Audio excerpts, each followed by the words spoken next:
looking back in my career, when I went to SLC, you were our first sergeant, and you gave one of the best speeches for the importance of like being well rounded as an SF guy. Because what's the one thing we always shit on? Administrative task and the knowledge that goes into basic building blocks of being a good NCO.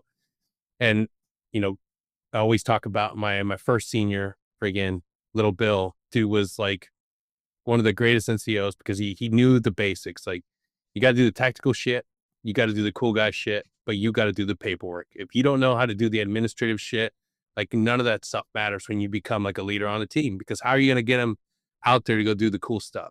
You got to be able to sell yourself doing administrative things, and then going to SLC and seeing you up there, and that's what you talked about. Because in the auditorium, you could feel and see the guys that had the gripe of like, fucking, it's not a shooting school. Where the fuck gotta go to SLC? This is stupid.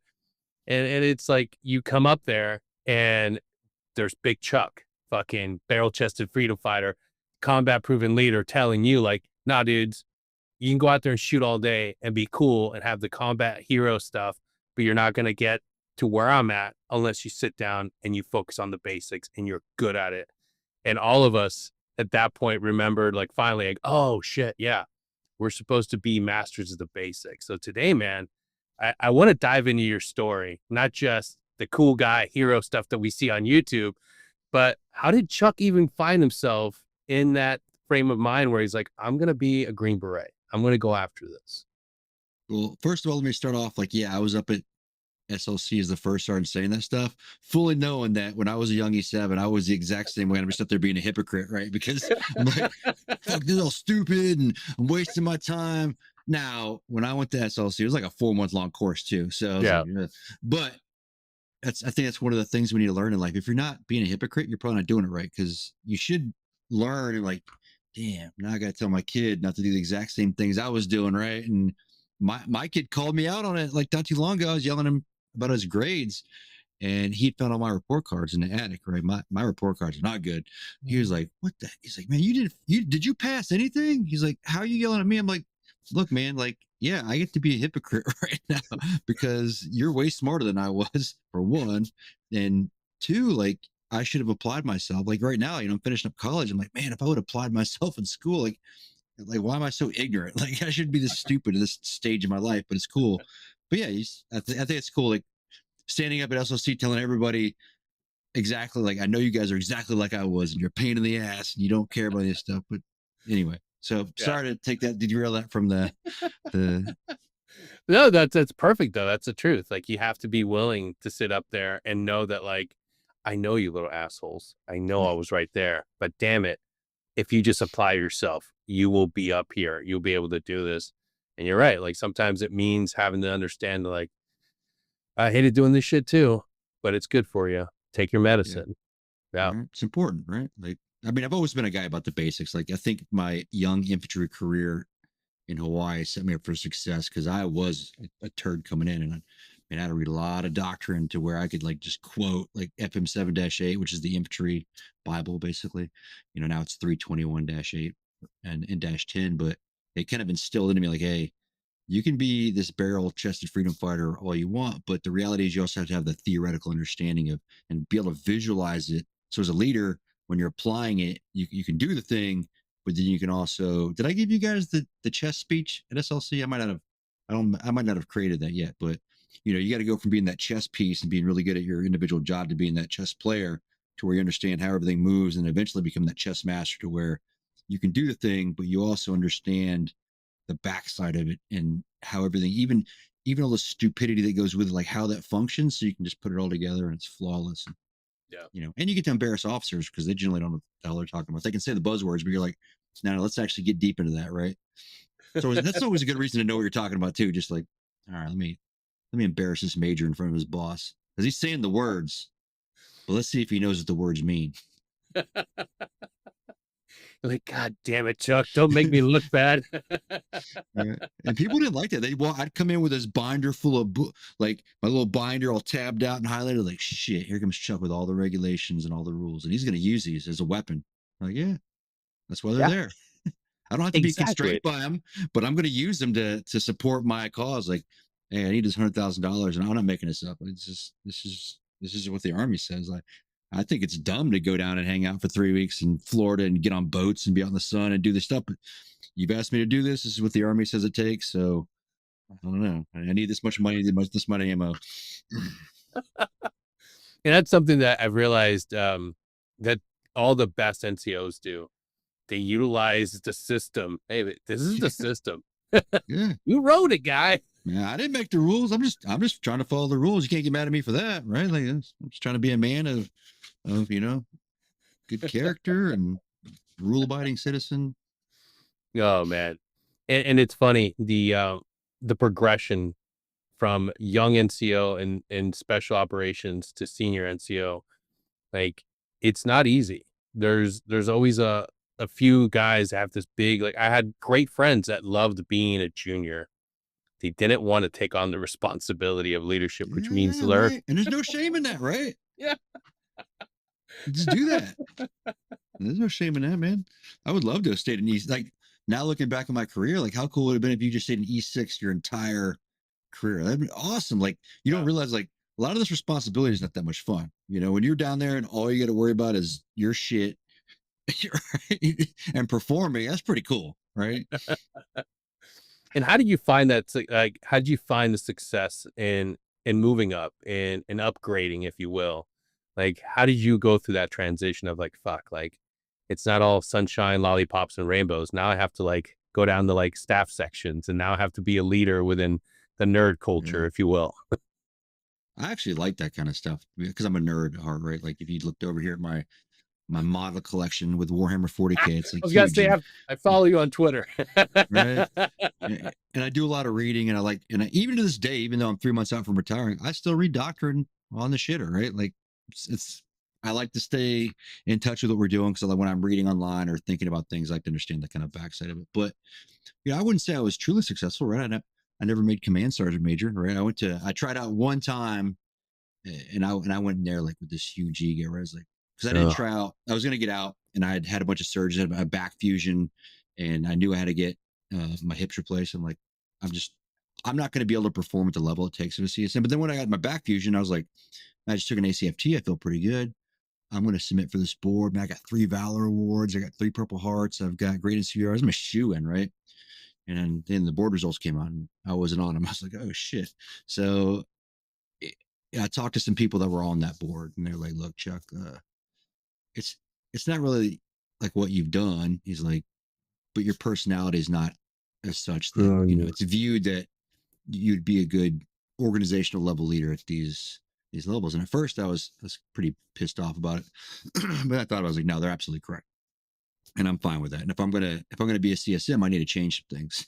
I was like, but I'm not prepared to do that. So I'm just not gonna do it. So that's the only time I ever competed for the CSL, because some of my core values, which I have like every morning when I wake up, I got my little notebook here, right? But there's and these come out, but I got my little mission statement, but on the back I've got my core, my personal values, and there's a couple that are just I will never sacrifice. One of those is authenticity, right? Which can be a pain in the ass if anybody knows me. Like I can definitely be a real pain in the ass, even for myself.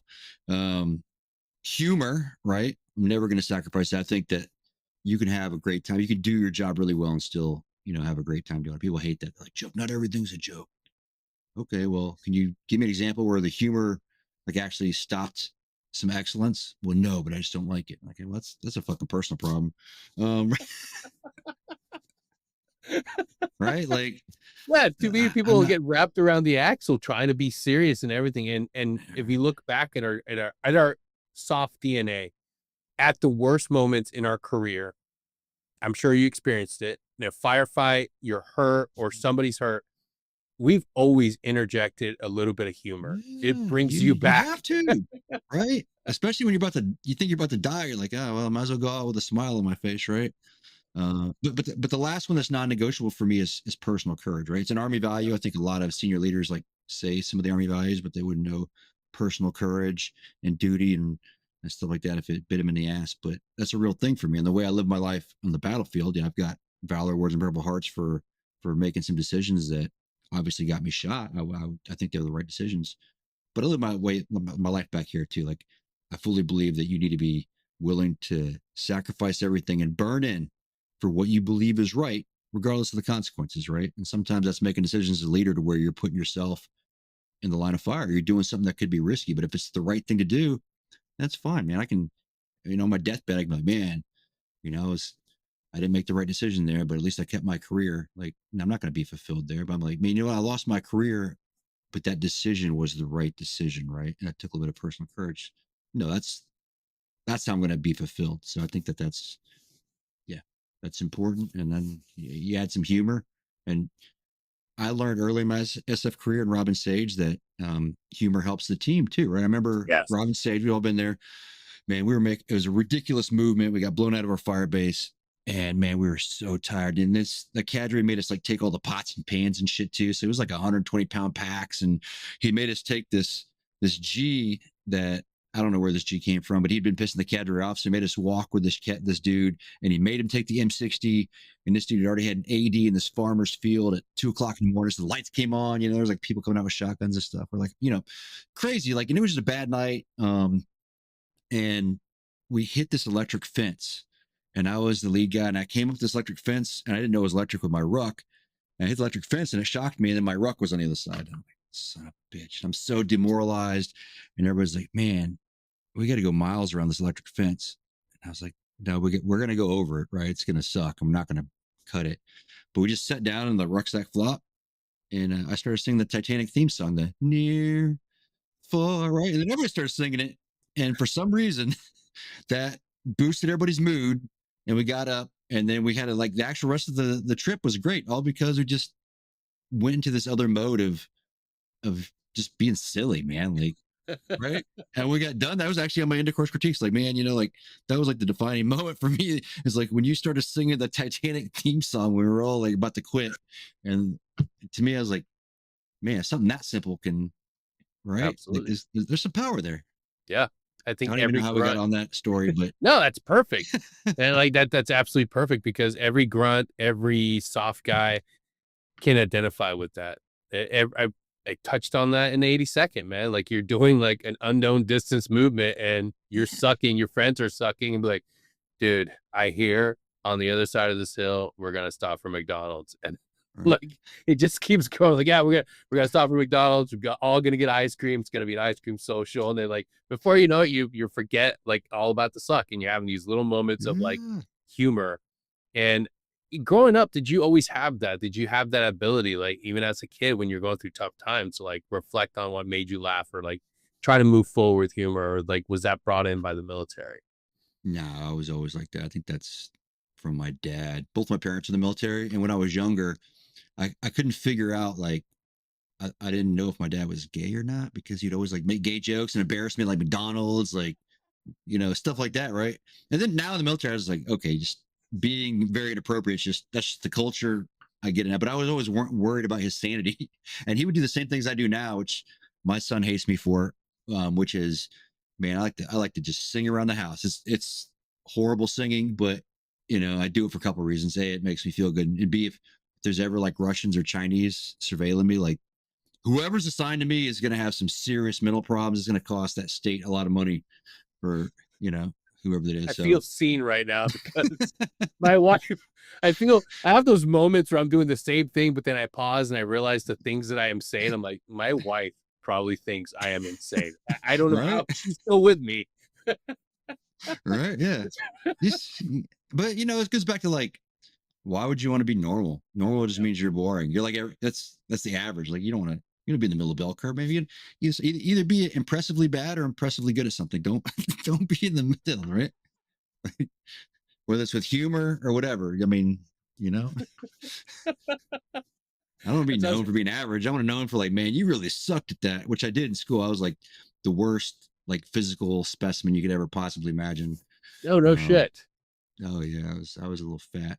Just yeah, I couldn't even like kickball. Like I couldn't even kick the ball. Like um, I couldn't do any of that stuff. I failed music class because I couldn't play a recorder.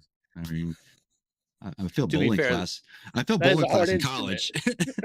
One of the reasons I joined the army is bowling class, college failed. And I was like, shit, if I can't even pass bowling, what am I going to do with my life?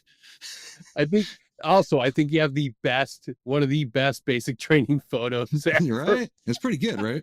I'm actually going to borrow it. I'll splice it here for all you to enjoy on YouTube. Yeah. Yeah. It looks like a young Peter Griffin, right? Like, A very slender, fit Peter Griffin. not even, no, I wouldn't fit, man.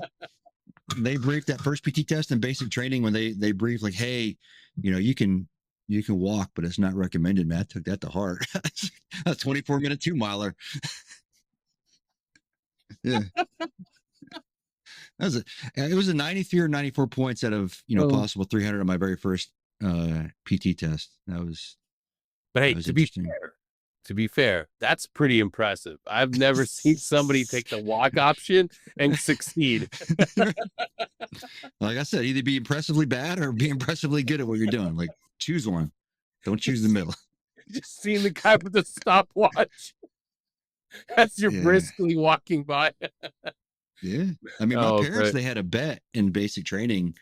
My dad bet that I wouldn't, there's no way I was going to be able to pass basic training, and yeah. And at the end, the drill sergeant, he's like, man, I was really worried about you. you know? Oh man. So how do Yeah. you go? How did you go from that physical specimen to going, you know what? I'm gonna try out for selection. Yeah. Well, I mean, if you go left of that, I'd actually failed my first drug test for the military too. I don't Oh know if you know that shit. story. No. Yeah. So I was so bad in school. I was such a bad kid that I had to go to the special school that was designed for pregnant teens, or if you're like in what is it called, juvenile hall, and you went 20 hours a week, and I was messing around, and I had this one algebra class I needed to do, but instead of doing it, I would just go and sleep under the desk for like 4 or 5 hours for whatever, I don't know. And this army recruiter kept bugging me because I worked at this Radio Shack that was right next to the recruiting office, and I'd get in trouble for a Radio Shack because I'd come up with this credit card scheme where I'd done like a $70,000 credit card fraud thing. That's, it's whatever. Anyway, the recruiter, and I got busted for it, but it still haunts me to this day on security clearance checks. Um, anyway, the recruiter had been bugging me about joining the army. I'm like, yeah, I'm still in school.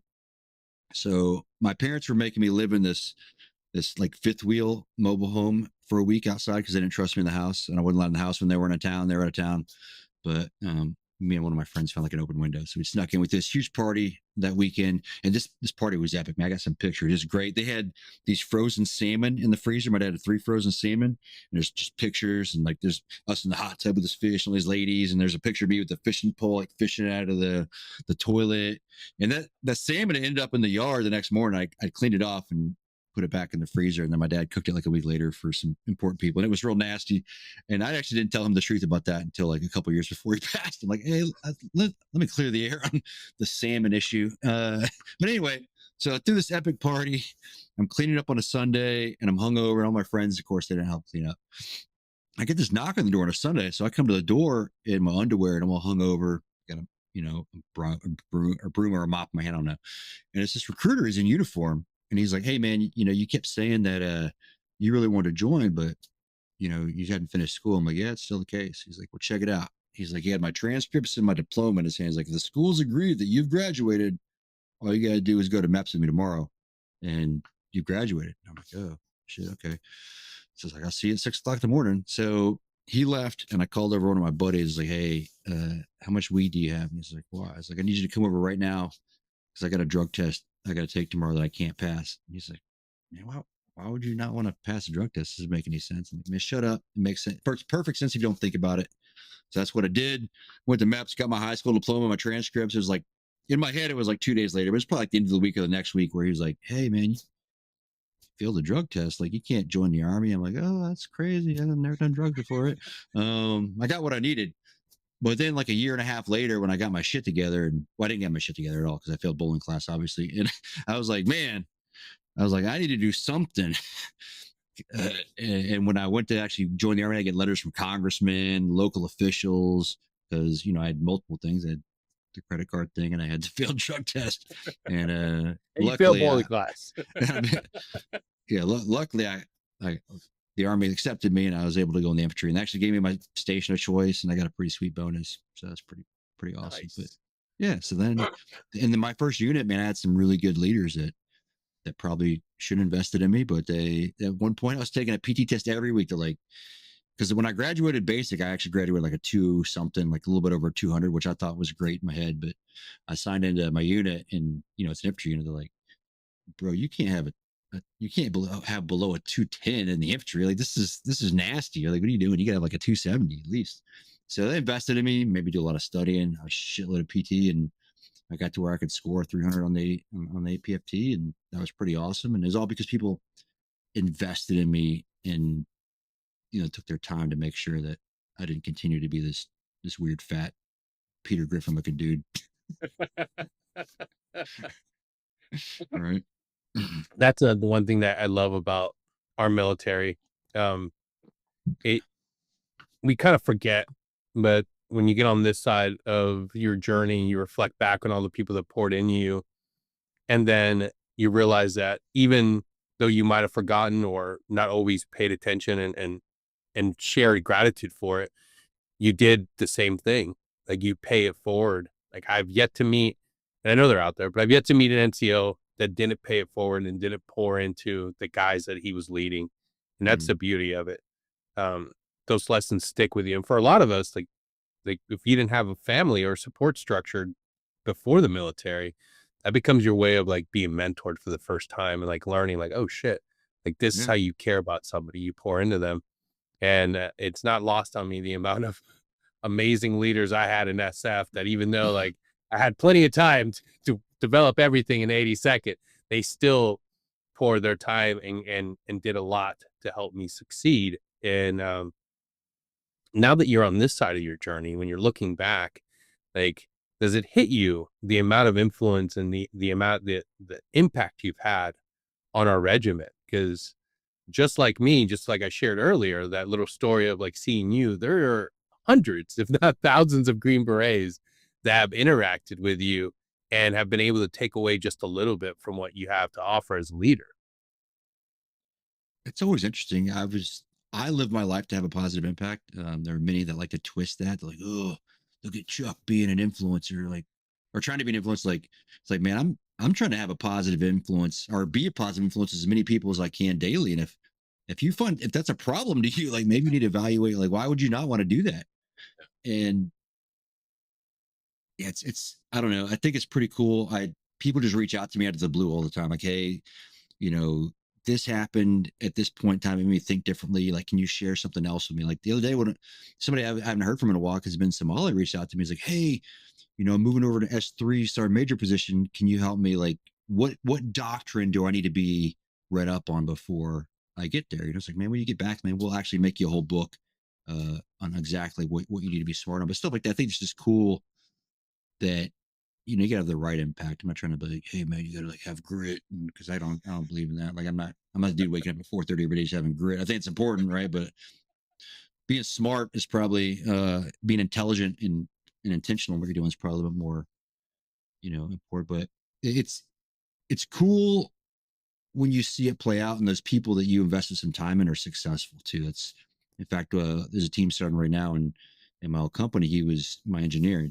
Man, if we could just clone this dude, like, and that was every SF guy, right? Like that would be awesome. He's like smart, super hardworking. He was a wheel mechanic too when he came over. So I think it's a good testament that you don't have to have a combat arms background. If you apply yourself, you can be a super successful Green Beret and a great leader.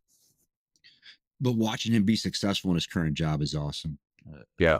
it's and obviously, I'm sure I showed him just as many things not to do as to do. Because again, hypocrite. Like I was that guy when I was a young guy. I would wait until the company meeting was going on, and I'd walk in there naked. Like, this is what I got. Like stuff like that, right? Like you can never get away with that stuff nowadays. Probably inappropriate back then too. But or like I'd come back from the shower and I'd wrap the towel around my upper half, but not my lower half, and I'd stop in people's team rooms and talk to them. Like it's just weird stuff. Like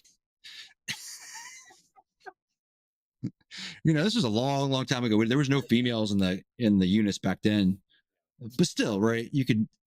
I would never do that. Like as you grew up in rank, you can't do that anymore. Which again, that's why it's kind of cool to be an E6 because you can get away with a lot of stuff. You certainly can. Oh my Right. God. Yeah, those are And that's that still happens to this day. It's still the the shenanigans continue. I think when you have the the type of job that comes with being in special operations, you have to have some humor. You have to be willing to be an oddball.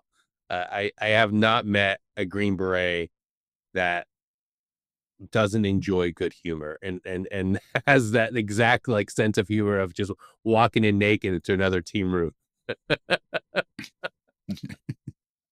Right? Just, I mean, we used to have team room wars. I remember there was one 3 month period where the company sergeant major had to get involved where one of our guys, it wasn't me, had taken some human poop and like hid it in this other team room to where they had to like pull everything out to find it.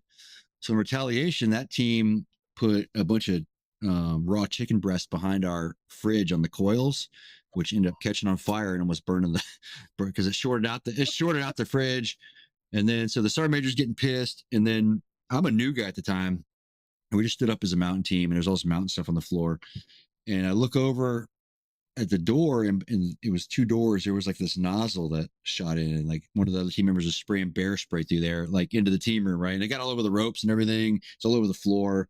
Got out. Well, as a new guy, like I didn't know any better, so I go in there after it's all like finally dry, and I go in there with a hot mop bucket. You know, it just reactivates it. So then it cleared out the entire company, and the sergeant was like, "All right, it's enough. No more team room wars," right? Like because back then we'd all go to lock picking classes and stuff too, so we're all very good at like Yeah. it was an exercise for us too. Like, hey, can I sneak into the secure room and do these things? Yeah, it was that was yeah. Go back and be D6, just do this stuff all day long. It'd be cool. Those are the memories. That's the things that you have to cherish. But along the way, like you've you've maintained a lot of like awesome ideas that have like really flourished. Podcasting is something that became super powerful in a way to connect with not just like the older generation of Yeah. soft guys, but a new generation. Like, how did that become something that was like, all right, I'm going to do this thing? Well, we're talking about specifically the Pineland Underground podcast. We're still out there, still going. I think that that's cool to have something that, and we didn't build it, it existed, but when I came on board, it existed for a year and a half, and it had 187 total downloads, right? Yeah. Yeah. And the General Roberson was like, I don't think they understand. Yes, they've given me a podcast, which I asked for, but I want a good podcast that people are listening to. So when I came on board there, one of the reasons why I did it, I was a guest. They're like, hey, we need to take this thing off. We want you to be on one of our first real episodes. And I have problems speaking. So in 2008, I got blown up like really bad. It took 4 years to get returned to duty from that because, from here down, they had to rebuild all this over the course of 4 years. I looked like a hockey player for a while. I didn't have front teeth until 2012 in Damn. that time period, but it caused a lot of cognitive issues. And one of the issues that it really like impacted was my ability to speak properly, not stutter, not, it's almost like I'm dyslexic when I'm speaking. So I have to wake up every morning and I literally have to dedicate time in the morning to practice speaking just to make sure my brain is firing properly, a little bit of writing. If I don't do that, then I speak all weird. And I still like, have little ticks, or I'll like my S's sometimes are kind of weird, but I have to consciously work on that. And that was a way, so really getting to that podcast, because I pitched it to the guys like, hey man, I think I should be a part of this. We can make this thing badass. It forced me to get past some of that fears. Like, and I'd done a lot of speeches for SLC and whatnot, got up there, but still like there was always that fear. So it was a way for me to push past that and get through it. And I knew at the time too, like podcasting is kind of the future. If you look at the most recent election, whoever you voted for, not like one of the reasons why Trump won is because he went on a ton of podcasts, because it is the new media. It reaches the most people. It's radio of the future is what it is. And we took Pineland Underground. If you look at the downloads, man, that's up in that's top 1% of all podcasts nationwide. That's like where, if it wasn't a military podcast, it's where people pay some big money for sponsorships. That was cool to see it still survive. Is awesome. I mean, it's like on a pause right now with the new administration for whatever reason, but it'll be back. And it's just a cool platform because it's powerful and you can have awesome people on and you can go over real topics. And and it was cool for military podcasts because we got the permission from the boss. He's like, hey man, make it raw. Cause we briefed and we did a legit risk assessment. Like, this is our plan. And everything was very much methodical, but it seemed like people were like, oh man, I'm going to listen to like, what's Chuck going to say today? It's off the wall. Right. But that would always be playing in there, like, taking jabs at officers and, you know, because who wants to listen to a sergeant major and a major? Like, I know I don't. Exactly. Right. So Exactly. make it Looking more at one specific personal. podcast right now. You guys suck. Suck.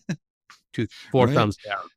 So you gotta make it real, and people they don't want to listen to all this AFN type, like, hey, I'm the leader and here's some good, like, nobody gives a shit about that. Like, no, get some real stuff out there, be a person. And that's kind of what we did there, and I thought that's pretty awesome right now.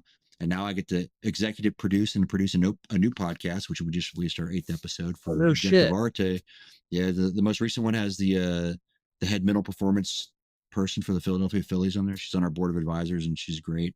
But again, the whole purpose is to provide content that can help people or inspire people or make you think about something in a different way. It's not, this podcast it's got some humor in there. I'm not the host of it. I got one of my good friends and mentors, the host of it, a guy named Mike Lorario. But it's cool. Like right now, I mean, before we logged in, I had a bunch of stuff to do. I was editing a podcast, and I'm guest hosting it, obviously sometimes too, with a guy named Terry Peters, who's a soft legend.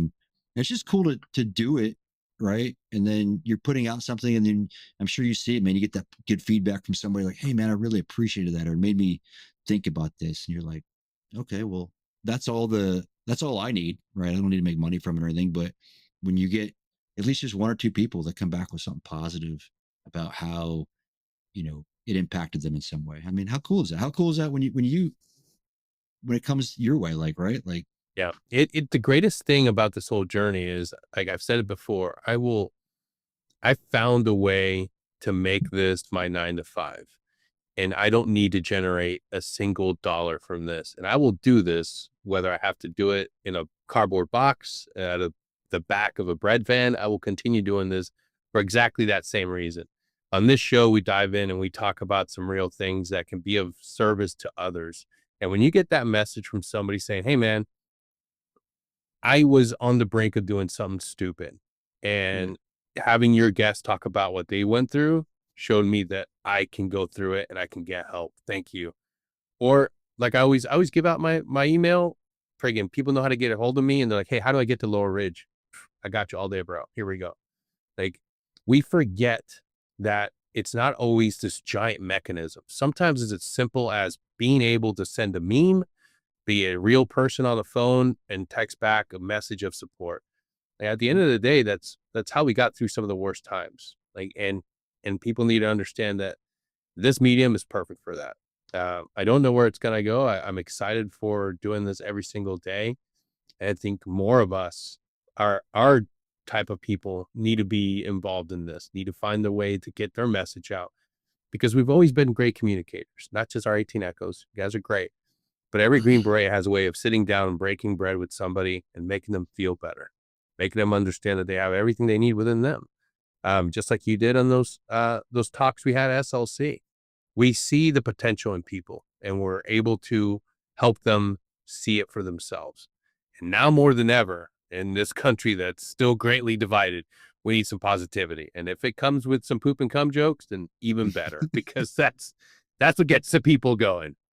right. And everybody's got a story that others can learn from, because a lot of people are like, well, I don't really have a, no, no, no.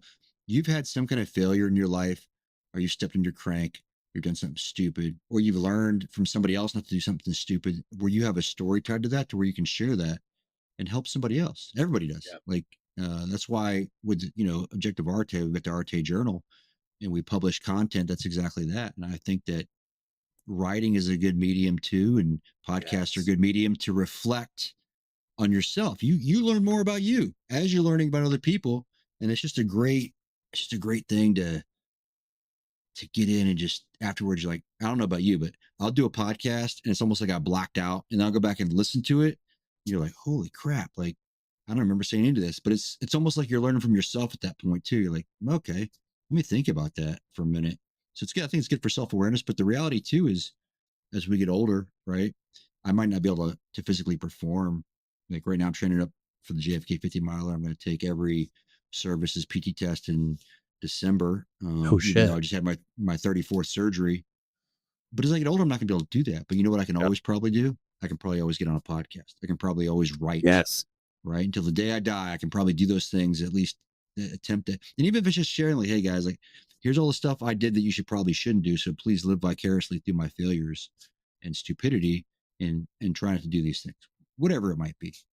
And, becoming a better writer too it's awesome because you can throw something down, you're just looking at it, and you're like, oh man, this made me think about something, or you're researching an idea to write it, and you're like, man, this kind of opened up my own brain to myself, because our ego protects us from ourselves all the time. It always paints this false picture of either how awesome we are or how stupid we are, and that's never the truth, right? So it's a good way to get around all that. I mean, there are people that get on podcasts with a huge ego and just like, I am amazing.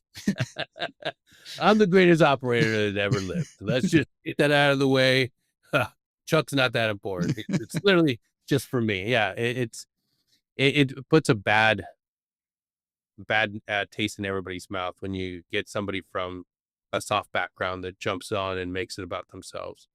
But we also have to completely embrace and understand that the psych parameters also select those people, that they have they're part of their community. They were selected, they've done great things, but they're human too, and some humans prefer to make it about them. And we all get to that point too.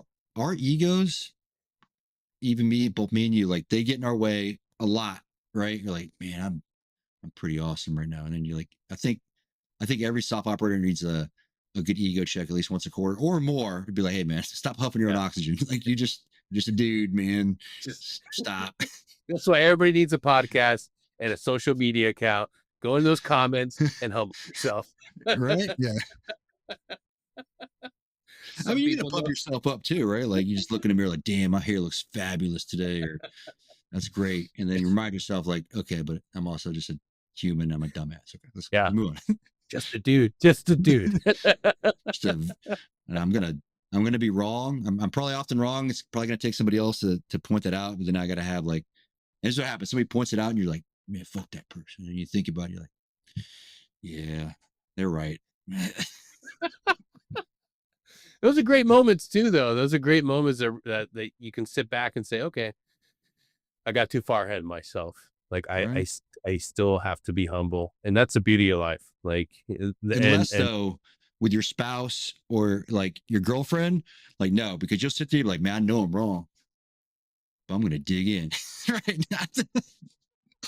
And I don't know why that is, but it's just how it is, and there's no way you can get around it. Yeah, I got in trouble a week ago. I won't go into the specifics of it because, boy, it was a doozy. But it's one of those where the rest of the car ride is really silent, and then, like, I'm not gonna say anything so I can get us home, and then I need to own this, and I owned it. But while everybody was silent in the car, my wife was sending me an email like a good officer. I'm gonna have to frame it someday and look at it, and just have it there and look like, hey, you're a piece of shit sometimes, right there. That's you. Right. And you probably could avoid that just by being like, man, I'm sorry. I was wrong. Exactly. Yeah, nope. You're right. But yeah, we have to humble ourselves. It's part of growing up. Like, it's part of being a big boy. Like, you're a man. Mm-hmm. You're not gonna be perfect every day. In fact, you shouldn't be perfect. Like, we're all flawed. And to sort of wrap things up, the sun is setting on your career. And this is a beautiful moment that a lot of us don't get to reflect on. And you're doing a great job. Everything that you're posting on Twitter should be something that, like, we should pass off to our friends. Like, hey, look, when you get to this point in your career, take a moment and savor it, reflect, not only on the entire career, but like, take a moment to, like, look at yourself, get help. Cause just as I know, there's so many of our brothers that need to get surgeries, they're putting stuff off. And now that you're on this point of your career, looking back, like, what advice and guidance would you give the sergeant majors, the senior NCOs that are out there, they're putting off the surgeries, they're putting off the hip replacements, the labrum surgeries? Like, hey, like, what would you say to that stubborn individual to, like, put their health first? Yeah, do that and make sure, like, I was a dumbass and decided like I was going to hide most of my medical stuff because I got most of my surgeries done off post. Man, I really bit me in the ass trying to like doing all the VA stuff now, right? Like getting everything compiled. So don't do that. But like my back fusion, I got to the point to where twice a year I'd end up in the hospital because I couldn't use my legs anymore. And that was all due in 2013. I got, shot up and one of those bullets hit me in the top of the back, broke through the brachial nerve complex and the artery, but it lodged near my lower back and a lot of internal bleeding. It just destabilized everything. So led to a lot of back issues. If I go back in time, I would have got that back fusion done 4 years prior. And they always tell you, like, okay, you're going to sacrifice this and that, but the quality of life has been so much better. I can, my mobility and my strength is superior to where it was beforehand. Maybe not my strength. I was deadlifting like 545 pounds, but I have no problems deadlifting the 340 for 5 times and whatnot. I'm not quite there with this new hip, but I'll be there pretty soon. Yeah. And just being smarter about what you're doing, and don't be that fat ass sergeant major. At least there's been some times where like I probably could have been in better shape, but I think even in my worst day I was scoring like a 290 or above on the APFT, and I've always scored. I took a ACFT 3 days before my first hip replacement. I still scored a 542, which to me is not good. I couldn't. I mean, I just on the run. I had one collapsed hip and one other hip they're both dead. I just couldn't get them to work properly in the run. So it was like like an 18, 19 minute run. But I still was able to get to the whole thing and do relatively well, right? So I think that we set the standard too. You can't be like, oh, well, at this level, I don't need to do anything. No, no, you still need to go do this stuff. I always felt Yeah. bad because with my back, I wasn't able to jump, right? So I always felt bad about that, right? I mean, shit, if I'm not able to do what everybody else can do, because should I really be in this position type of thing? So, there could be an argument made there, like maybe I should have been a company sergeant major at that point in time. So I think we do got to make sure that we are setting the standard, but take care of yourself and train smarter, not harder. You can still be very aggressive. I like to use what Atomic Athlete calls the 4 Ps with all training because we see it in SF all the time, like random acts of training, rats. It's like something that's really cool, it's fun, but it probably doesn't lead to the desired end state. Like to avoid that, be intentional, have a goal. Like, what am I trying to accomplish? Like, I know right now I'm training up for a JFK 50 mile. I've never run that far before in my life. So what did I do? I did a ton of research. I brought in a ton of professionals and I built a training plan that my goal is to do this thing. It's very progressive in nature. It uses periodization. So it kind of like right now I'm at the end of my base building phase. I'll go into um, it's called a base plus phase. I call it because I'm starting to add some intervals in there. And it ramps itself up to where there's like this is a deload week for me to where I can still achieve what I want to, but it's in a very intentional way. And it follows the 4 Ps, which is have a purpose, have a plan, and have that plan be feasibly progressive and use periodization, right? But you can apply that to anything in life. Like wake up and instead of doing random acts of life, plan your life out. Like, I wake up every morning and, I review, this piece of paper and it says, hey, I'm committed to the endless pursuit of excellence to positively impact others, society, and the world. And it says, how I'm going to do it through visualization, down to deliberate self development every day. I'm eternally motivated by the never ending journey of going from ignorance to competence to remind myself, like, I should be in a state to where I don't feel like I know what I'm doing and being okay with being incompetent, ignorant, but making sure I dedicate the time to study or practice so I can be competent, whatever that is. Um, you know, strive to influence people, systems, and organizations in ways that promote growth and excellence, whenever possible. That's what, like, how do I do that? So I make sure that I'm not doing random acts of life. And then when I'm planning out my week, if those things don't align with that and it's not something I must do, like these VA appointments, like then it gets put over here in a separate bin, right? Like, okay, if I can get to this, then I'll get to it. But I had to prioritize these things first so that I'm doing that. I would say just take more ownership of your life. We all have agency. Make sure you're driving your life and you're not letting life drive yours, and then embrace the journey, man. Like, and it's gonna suck. Like, life is always gonna take every opportunity to kick you right in the balls, and as it should, because that's life. Like, in if you're a Christian, whatever your denomination is, but if you look just in the New Testament, like every apostle except for John the apostle pretty much died a horrible death, right? And you're like, man, why would I want to be a Christian looking at that kind of stuff? But the whole point is like life is about suffering, but overcoming, but obviously willing to suffer through things that are worth it for something that you believe in. And like, like even, yeah, I've been shot 3 times. I've died on the operating table. And a couple of years ago, I was in 13 tabloids, right? But I've managed to take all that and turn each one of those things into a win. I think with the tabloid issue, right? That's the soldier that put me in those articles. Um, I ended up reconnecting with, reached out to him. We had some long, hard discussions, and about 6 months after um, he was going to court with this crazy con artist person, he was like, man, he's like, when you fired me from the team in Syria, I just thought you were trying to screw me over. He's like, but you told me, you said that you were doing that because hopefully it would check my ego to the point to where I could adjust what I was doing in life. And he's like, and you were right. And that's what needed to happen. He's like, and then I wasn't taking responsibility for any of my actions. He's like, because he had to leave the army. He lost his F tab. He's like, man, but looking back on it, like I did that. Right. He's like, and I have to own that. And this is where I'm at. And for the first time in my life, I can actually do that. That's a That takes success story to balls. me, right? That takes Like balls. it takes balls. So yeah, he ended up in where he ended up, but he's doing really well right now. I mean, he's got a great job. He's spending more time with his kids, and he's not that guy that's on the verge of suicide, and that's okay. And like, and a lot of people like professionally were like, you can't deal with this guy that held it against me. You can't do anything like that's going to jeopardize whatever. It's very risky. Like it is risky, but it's the right thing to do, and I'm going to do it. Right. They're like, well, you can't do X, Y, and Z. They tell me like, hey, you can't defend yourself online. I'm like, well, I'm gonna wait. I had to wait like a year or so. Like, but I'm gonna do that, right? And I'm gonna do what I'm gonna do. And here's the regulations and the rules, and right. And I did it, and I got all that stuff removed. And that's what it is. It's taking this shit situation, turning into a win. But how do you do that with everything in life? Because life is it's gonna happen again. Like there's gonna be adversity every day. I think the key is like taking it and just like, well, okay, like what can I do with this turn into a win, man? When I wake up every morning and pray, I'm like, man, thank you for all the bullshit along with all the blessings, because those are blessings, right? Because you learn from them. And a lot of times we create our own friction too. We just got to like, am I creating this friction? Is it my dumbass decisions doing this?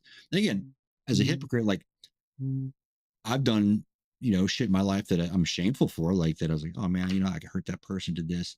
But then how do you learn from it? Like, how do you actually take that and do something with it, and make yourself better?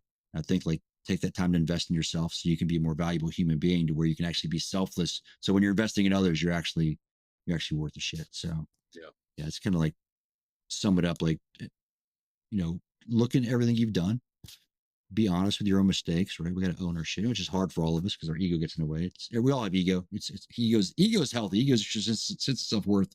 Make sure you're not in that band with the hubris or over on the other side, the extremes where you don't have self-confidence, right? And invest in yourself and embrace the journey. The journey's all we got, man. Like I forgot where I heard it the other day, but if you're just looking for the end state or when it's good, you're going to be missing out on like 98% of life. So take all the bullshit and turn it into a win, man. Like appreciate that too, because it's life and you're human and you're going to get kicked in the nads. And you got to cherish those nad kicks. It's a kiss from God. I always look at it like, okay, like one, am I responsible for this? Because oftentimes we are. And two, like, okay, either if you weren't or weren't, like, what can I do with this? And then how can I use this not just to help me, but to also help somebody else? Absolutely, man. Chuck, you just you continue to amaze me, man. You're a fucking great dude through and through, and this is now one of my favorite conversations on the show, and I can't wait to put it out there so that you one guys last can thing. benefit from it. Yes, throw it out there. Kegels, do like 15,000 Kegels a day, man. Because seriously, if you're ready for prison, you're probably ready for combat, right? Because if you do enough Kegels, like you could break off like 2 or 3 number 2 pencils in there, and then you're good. Like nobody's getting in there, so you're ready for prison. It's great for your pelvis, obviously, and then you'll have like a little 6-pack on your tank too, right? And that's good because if you do lose power or something, man, you still have the ability to wash your clothes. So it's just good practice. It's healthy. You're ready for prison. You're preparedness. Prepared. I don't know. Yeah, it's prepared. Yeah, if you're a true prepper, then this is something you need to put in your routine. Like, oh, power's out, honey. I got this. Get a wash basin. I'll sit up here, spread eagle on the table. Scat.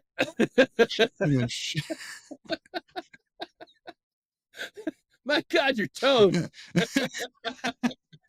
Why is it so tan? Like, don't worry about that. because I value sun exposure in the early mornings for vitamin D. Yeah, just like that. just sitting outside my upstairs window, like facing the sun. Yeah, it's in fact the best way to absorb the sun's rays. It's a health thing. Chuck, if folks want to check out your new your new podcast and what you got going on these days, where can they go? Go to www.objectivearete.com. Our podcast and our blog is there. And we're looking for writers too, man. Like, again, and you have to be a great writer. Like, we'll help you out. Like, we got a great editor.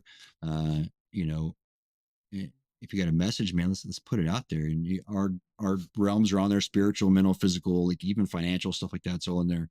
Or you can find me on Twitter, Chuck Ritter 92. It's always, my Twitter's always, I think it's entertaining, right?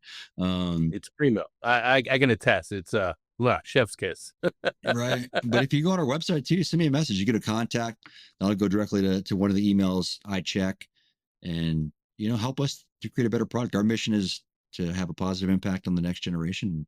And my metrics for success are like, if I put $15,000 in this company and in 5 years we don't exist, but we've legitimately helped 300 people, then awesome. Because we got some stuff coming out in the summertime where we're going to offer some courses where if you're going to do it, you're going to put some serious self-investment into yourself, right? It's not like this grifter bullshit to where we're going to yell. No, we're going to do some serious self-evaluation. We're going to go through some courses, bring in some professionals, and really, look at what do you want your ideal self to be, but where are you right now? Let's formulate a plan to get there. Right. Yeah. It's really, the whole thing's cool. It's an excuse for us to continue learning, and we get to share that with other people. But yeah, look me up on there. Send us a note. Check out our podcast. It's on all platforms. It's also on YouTube, but the links are on there. Again, we just released our 8th episode. We got one on there with Joe McCormick from the Brief Lab talking about communication. Oh, nice. That's awesome. A great book. Great dude. Yeah. And then the one from CC Kraft, she's, the head mental performance coach for the Philadelphia Phillies. Got some great info. There's obviously ones with me and Mike Lorario. He's an author. He's written a couple of books, Leadership and Balance and Management and Balance. Just some great stuff in there. They're shorter content. They're more geared towards like, hey, let's put out some stuff that's important. Maybe not as much humor, but when I'm guest hosting some of them, I'm sure those will have some humor in there, right? We can only hope. Chuck, again, I can't thank you for coming on. Everybody listening, go ahead and pause, go to the episode description, check out those links, put them in your #1 podcast app and check them out. Trust me, if you haven't listened to Chuck's previous works on Pylon Underground, you're going to love this. I know it's going to be influential and great for you. So check it out today. And one more thing, do us a favor, head on over to Spotify, Apple Podcasts, and YouTube. Give us a like, follow, a share. Drop us a comment. I don't care what you put in there. Put Denny sucks, bananas, or fuck you. Just do it for us so you can help the algorithm. So greatly appreciate it. I'm Denny Caballero. Thank you for tuning in. We'll see you all next time. Till then, take care.